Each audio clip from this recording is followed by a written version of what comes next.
აქ ჯერ კამერას არ შემოუხედავს. არა, ტუალეტი არ გეგონოს, ის არის ტუალეტების წინ ოთახს რა ქვია? რა ქვია მაგას? აი ტუალეტის წინ რომ მისაღები ოთახია, ხელს სადაც იბანენ და წესრიგდებიან. ნახე რა ლამაზია, ეს ტომასგან მაქვს.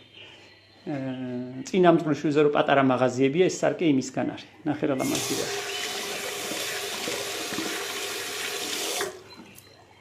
ერთი 3-4 წლის წინ ვიყიდე. აქ ტუალეტებია. აქ შეხედვა მე მგონი არ გვინდა, ჩვეულებრივია, მაგრამ ამ ოთახს აკებენ, მოსწონთ ხოლმე ჭაღით და იქ ნახე, იქიდან მოტანილია. ფურცელი მქონდა რაღაცა რეპროდუქცია რა თქმა უნდა, მაგრამ სადაც არ უნდა დაკიდო, ყველგან ანტიკვარების მაღაზიას ემსგავსება. ის ოთახი და აქ ტუალეტში კაია, რომანტიულია. ეს ნიჟარები აქ ძალიან ლამაზია რა თქმა უნდა.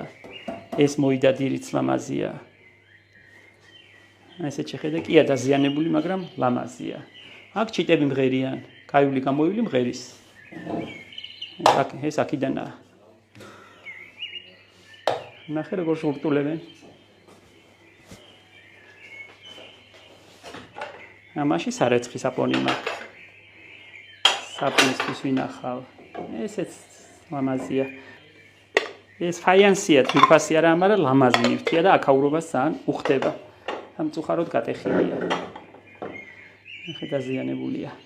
ესეც მშრალი ხიდის ამბავია ნესტანმა ამოჩიჩქნა, საიდან არ ვიცი, ფიქრობ რომ ჩამოტანილია.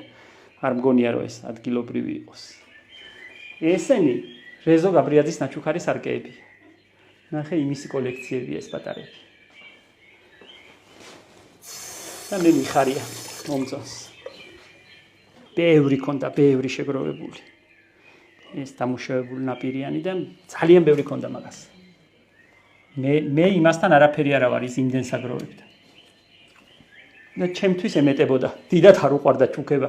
ჯიხურიც მაჩუქა მე, სალაროს ჯიხური. ჯიხურზე ცალკე გიამბობ.